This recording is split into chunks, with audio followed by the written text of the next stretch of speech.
আবারও না ইয়া পারলাম না কইবা কেনে আমরা এই সাইড হইলো বড় লোক এলাকা। আচ্ছা ও এলাকার মাঝে আমি কয়টা গরু ছাগল পালি। আমার গরুয়ে আটি আটি গাঙ্গর হোফারও যায়, হোফারও গিয়া মানুষের ক্ষতি করিয়া আবার হে গুড়িয়া আয়। এর বাদে যখন আমি গরু বান্ধিয়া বিকালে বাজারও যাই, গরুর ক্ষতিপূর্ণ দিতে দিতে আমি রাস্তার হকি রইয়া যাই।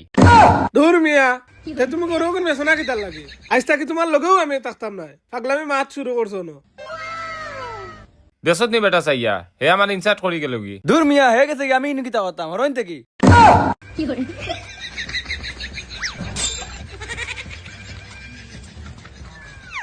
আচ্ছা ও কামটা কিতা করলো? দুর্গু মাঞ্চরে আনছি, এগুলো আনছি 300 টাকা দিয়া, আর এগুলো আনছি 500 টাকা দিয়া। যে টেলা মারি পালাইছে তারে আনছি 500 টাকা দিয়া, আর ও অবস্থা করি এগুলো আমার। আরে বেটা তোর খান্দাত কিচ্ছু নাই, খেয়ে দেখছে হচ্ছে নি।